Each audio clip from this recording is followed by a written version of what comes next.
Hi biologists, this is a very basic introduction to what you can do with PowerPoint. I hope you find it in some way useful, and I hope you enjoy looking at me while you're at home. First thing, this is what not to do. I go to so many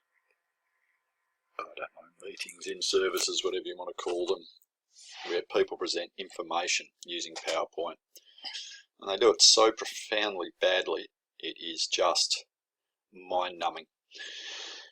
A slab straight off of Wikipedia, a diagram you can't see, a heading in font 18. This is just, if you had to sit there and look at this, you are really, what are you going to do? Sharpen your pencil, stab yourself in the eye.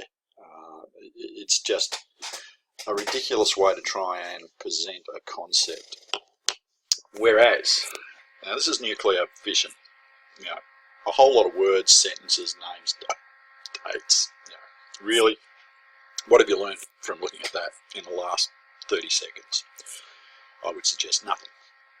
However, if you take this concept and you make it visual, then you have a really significant way to present information. Sorry, I put no in there. That's the no. Do not do this. Do not give me an assignment that looks like this. It's just unbearable. Here's more what to try and do.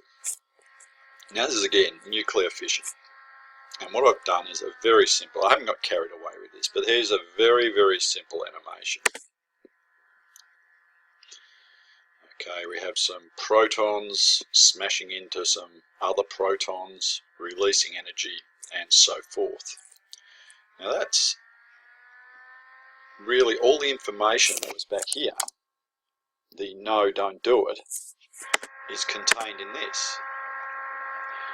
Now it is visually far more interesting and engaging to try and do something like this than just putting up slabs of writing. Now admittedly you need to learn a few basic skills to be able to do this, and I'm not going to by any stretch of the imagination try and present you with, you know, the be all and end all of how to do a PowerPoint. I have a few things that work for me and I use consistently, and I'll share those with you, and I hope you find them useful. But if you explore some of this, and a lot of you kids are far more intuitive with computers than I am, then you really get a great deal out of this. And if you can animate something yourself, it means you really understand the concept. Now we'll just move forward. That's the yes. Do it this way.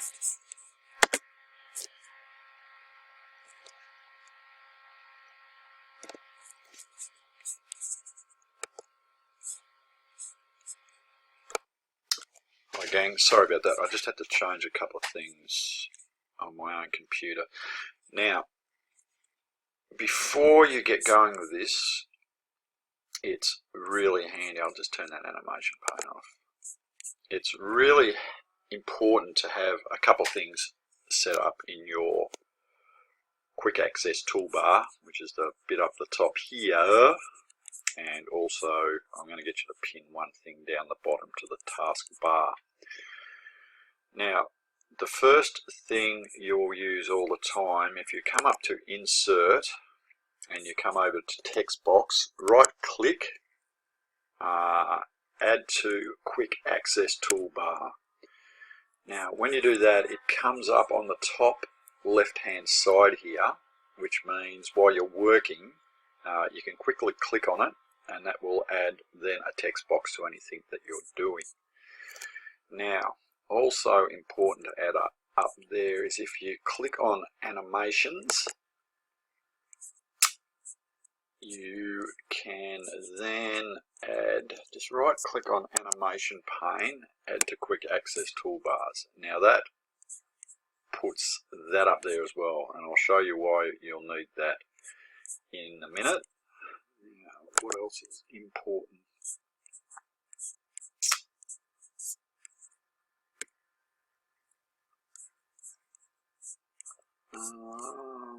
Just let me pause there for a second. Sorry, just continuing on. There's things I do all the time, but trying to explain what I do is actually not an easy process. If you come up again, just put the icon on the animations heading there, right click, add to quick access toolbar. It's going to make me do it this way. Alright. We come up here, animation styles, add. Okay, now that's put animations now, styles in the quick access toolbar. And what else do I use? If you come back to home, click on home, come up to shapes, add to quick access. Oh, it might take me back to the gallery. Alright, no, shapes has come up here now. So if we have a look at these, we have now text box, we have animation pane. Now you're going to need this open because it'll show you what is happening with your animations. Up the top here again, you have shapes, so you can draw any of the shapes you might like to. Now once you've got that set up, things are going to be a whole lot easier to do. Now I'm just going to come down to another slide here. Now I'll take you through just a couple of the conventions that I use. Now when I am doing a heading, and I'll do one now, there's heading, I like to make the font around about size 36. Now also, if you're going to use an image in the background which is aesthetically really nice, and then you can put your writing over the top of it, you need to shape fill. So come over here to the right hand side and you put a plain background in. Now that means you can put then heading, you might want to make that, click on the outside, make that bold, resize it, and around the outside come over to shape outline. I use blue and I use the weight at 2 1/4. Now when you click on that, that gives you a nice consistent heading and outline, and I use the same thing all the time. Now I do the same with images, so if you put an image in, a gentleman with a lovely New Zealand ground parrot, come over, click on shape outline, I use blue and I use a weighting of 2 1/4. Now that keeps the images then consistent as well. Now I try and not put too much information per slide. And my rule of thumb is I try and keep it to about 3 dot points. So again, I've come up here to the quick access toolbar. You can click on text box, come down to what you're doing, put your text box in, shape fill blanks out the background for you. Now if I'm working in a text box and I'm putting my dot points in, I generally make them size 28. Now I'll just put that up in heading. I'll try to make headings just so they stand out a little bit. Size, my very slow typing, 36.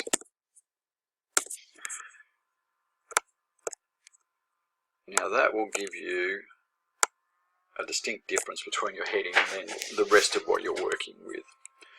So size 28 for all dot points, and no more than, I'll just use a 3 major points per Now, you're not always able to do that. Obviously, sometimes you're doing things where you need a fair amount of information. But as a rule of thumb, that will get you through. Now, just again around the outside, just because we're doing something visual, keep it consistent. I use a blue outline and again a weighting of 2 1/4. Now, my first picture there is already animated. So I want this text box to do something. So I come up here to the animations pane, and I'm going to pick grow and turn. Sorry, that one's hit that already. Let's hit this one. Now grow and turn. Alright, now you'll see over here on the right hand side, both of those, we've got an image and we've got a text box that are doing the same thing. Now, if you click on it, this little arrow comes up. Now this enables you to do a number of different things that will become important. I'll show you some of those in a minute. The first one is, I'm going to use after previous. So what that means now is when I click to bring the first image up, the text box will follow immediately afterwards. Now, if you use, so I'll put another one in here, Shift F5, it will let you have a look at what you're actually doing on this slide. So I'll go Shift F5, comes up, it looks like this. There's my parrot, there's my text box. I've run both of those together. So we can come back to here. Now that's really, really handy. Now there's a whole lot of other things. Obviously there is a whole series of animations in here that you can use to make for your text box. I just use the same thing because I like to keep slides consistent all the way through my PowerPoints. Now I'll turn that off. So what's our convention again? Alright, heading, size 36. Images, put a nice border around them. Same with your text box, put a border around the outside of it and try and keep it font size to about size 28. Don't use 18, it's really just too small. You need to change the size of the writing. Now, we'll come down to the next thing here. I'll show you one of the other things I use fairly consistently, and you might find there's an image that you want to use in your presentation and you might want to highlight something specific in there. Now you can come up here, I happen to have shapes open. I often find using an arrow, so I want to talk about this protein channel here. So you want to put some information in there. Firstly, shape fill. Again, fill it with a white background because we're going to put some writing over the top.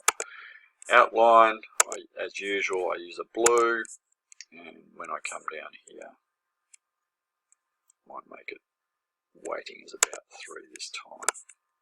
Now, inside that, grab a text box. Now you can write into that whatever you need. Now, I'm just going to put protein in here.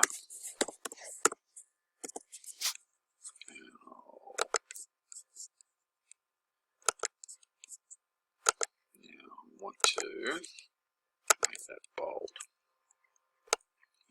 Line that up in the middle. Now I'm going to do something here. Highlight both of those together. Come up here to Arrange Group. Now that means they're joined now. So whatever I do with that, both of those, the text box and the arrow, are going to move together. Now, I want it to come into about here. That's the little piece that I want to emphasize. I want to emphasize that green thing there is in fact a protein channel. I might make the image a bit larger.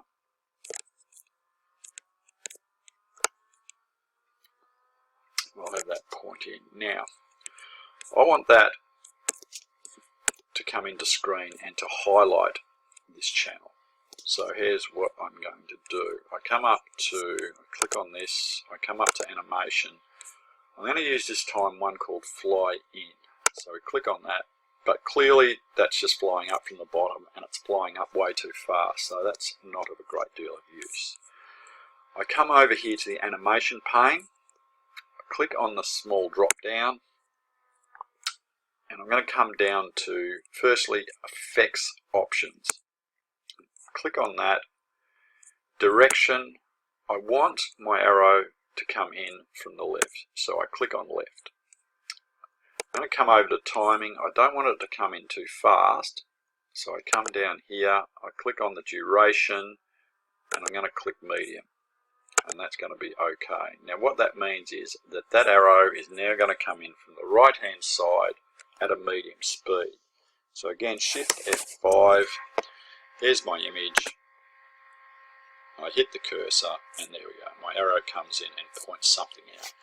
Now I use that all the time to highlight the different aspects of diagrams. Now you can put you can put several of your dot points in, you can have 3 arrows coming in, and it's really up to you how you want to use it, but it is one that I find I use consistently, and I do find it very, very useful. I'm just going to escape out of there for a moment. I'm going to come down here to a nice blank slide, and I'm going to show you now another thing that this is really endless in what you can do with this little one here. It's called swipe, and I'm going to make a very simple graph for you just to give you an indication of what you can do. Now, firstly, I go up here into shapes, and I'm just going to pick an arrow out. There we are. Not the way I want it to go. Here we go. Now you might find you want to put graphs in, you might want to make them up yourself, you might want to use charts and tables. This is just an interesting way of doing it.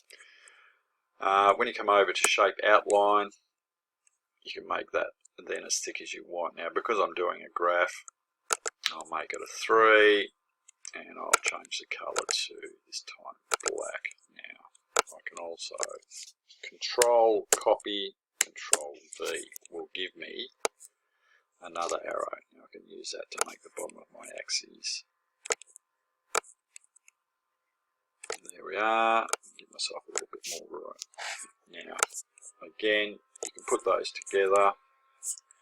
We can arrange, group. That means these axes are now joined together. Now, if I wanted to put some bars on this graph, I can come up here then to shape. Let's have one here. Now, I'm going to go outline, shape fill, make the first one a deep red. Now, I'm just going to go Control, copy, Control V, Control V. Now that gives me then 3 shapes of the same size. Try and spread this out evenly. Now I want that one to be a different colour, so I come up to shape fill. Let's make this one green, and we can make that a little bit higher. Let's click on the third one, shape fill. Let's make this one blue, and I can bring that up a little bit higher. Now I'm going to come back to my first one here. I come up to animations, and I come to this one called wipe. Now that's a little bit too quick, so we can come down here to timing in the animation pane. I click on timing, and let's just make it for the exercise slow. So that first bar will then rise up slowly. I can click on that. Now if I'm just going to come back to the animation heading here, I just want to show you one other little thing that I use all the time. There's something here called Animation Painter. Now if you click on Animation Painter, it will put the same animation onto the next bar, and if you click on it again, it will put the same animation on to the next bar. Now I want those to run together one after the other. So I come over here to the animation pane, click on it, I'm going to put after previous, click on the drop down menu after previous. Now if I come back to Shift F5, click once, and you can see my information in my graph appearing now as 3 bars, one after the other. Now that's got a surprising number of applications. I won't go through a whole lot of stuff, but if you can use this to highlight different parts of different images, and it works really, really well. You can do it with a line graph, you can do it with a different sort of graph as well. You can make up something for yourself. Right, so I got wipe, I'll put that in as the heading there. Again, let me be consistent, so heading is 36, the effect is wipe. I'm going to block that, make it bold. Now here we go, shape outline blue, shape outline weight 2 1/4. Now there's my consistent heading style that I use all the way through my animations. Alright, now I'm going to insert a new slide, so I come up to new slide and I generally work with blank. Now what I think we might do now is have a look at moving some things around, moving objects or moving images. Now just for the sake of it, I'm just going to take a straight line and put it in the middle. I'm going to make that a heavier weight, so let's make that 4-ish, and because I'm going to pretend it's a membrane, that broken line, and I'll make it black. Now let's put something on this side. So let's pick a shape. I'll make it a triangle. There we go. Now that triangle could represent anything. Shape fill. Let's make it Richmond colours. Shape outline black. And we'll make that a little bit of white. 2 1/4. There we are. That could represent anything. It really doesn't matter. I'm just going to maybe attempt to show the concept of something crossing a cell membrane here and then changing into a different molecule. So here's my first molecule, here's my membrane. We need to move it over to the other side of that membrane. Now, all animation is problem solving. How do I make an object do something? It's simple problem solving. So I click on our first shape.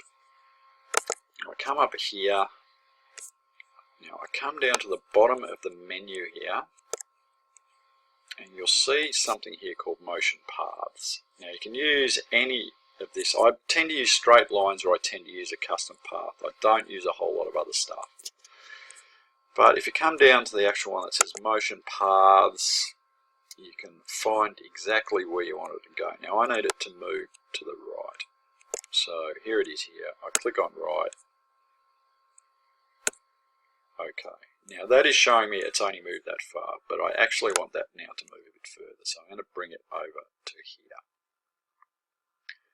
So there's the first part of what I wanted to do. Now if I come back to Shift F5, here we go. Pretty straightforward. That moves from one side of the membrane to the other. Okay, now I want it to do something else. I want it to change into a different molecule. So let me come up to shapes again. Let's make it now a circle. There we are, it's a circle. Let's fill that with, let's make it green. Again, we'll give it an outline. Okay, so now what I want to have happen is this. The movement over here, in the animation pane, that is showing the movement from left hand to right hand side. What I'm going to do now is, I'm going to click on this. Now if you want, I'm coming up to animations, if you want it to do something after you've done one animation already, you need to do this, add animation. Now I want it to disappear. So I come down here, I'm going to have it fade. Okay, now I run that one after the other. So after previous. So here we go. If we come back now to our main frame, we have a look. It's going to come over to here and disappear. Now I bring my green molecule down, and I'm going to have this one fade in. Now I'm going to put over here after previous, but I can actually have it, if I run it with previous, this is what it will look like. Bang. So our molecule comes across and it turns into something else. Now there is a whole range of movements that you can use. There are a vast number. If I were to, let's just take another little shape here. What have we used so far? I don't know. It doesn't really matter. Let's make a little arrow. Let's come back. Shape fill that. I don't know. What can we make that? Brown. I don't know. It's a bit yucky. Purple. Black outline. And we'll give it an outline. Now, if I click on that, I come back up here to my animations. I come down. If I click on custom path, this is one I use regularly, you can then make that arrow really do what you want it to. You can make it go anywhere and end up anywhere. There we go. Now that's obviously a little bit fast, so we can come over here to timing. We can make it go very slow. Alright, there we go. Now I'll run that after previous. So when we come back to the main screen that you're presenting with, here we go. That's going to move across the membrane, change into that. The arrow is going to follow something else and end up pointing at that. Now, in this, the little bit that I've shown you so far will really help to get you started. There are some simple conventions in this, and I really do like to come back to here. I really do like to find a really nice image that's related to whatever I'm doing, and then put my information over the top of it. But the basic idea is, and what I would like you all to get in your head, if it's possible, is take a concept and make it visual. Now, if you can do that, you're not then needing to write pages and pages of information. And what you are doing is condensing the information into an animation.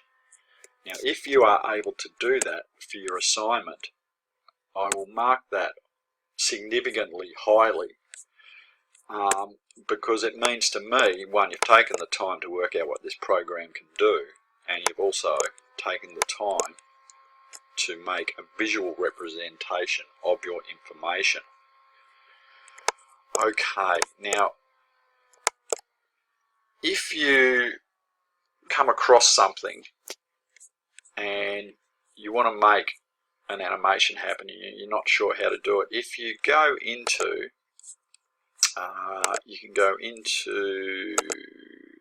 you can just Google it. If you put PowerPoint and what you want to do, PowerPoint, let's say,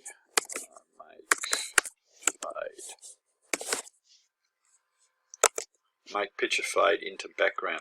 It will then, you can read through some of these, how to make a picture fade. You can go straight to YouTube. It is, of course, fantastic for learning how to do things. So if you can't find or work it out how to do something yourself. Right, so have you ever worked in PowerPoint and tried to apply a transparency, a fading of an image? You realize you can't do it, right? You can only fade shapes in PowerPoint. So if I come in here and I say I want to fade this, so image there with are his hands so many tutorials. You can right-click, choose Format Picture, and but I don't have any options for fading it. Now I can increase the brightness, right? And really, there's so much more you can do than what I've just shown you. So it really is up to you. I hope you take the time to explore and I hope you enjoy having a bit of a fiddle around with it. Well, thanks for listening, and I hope that is of some use.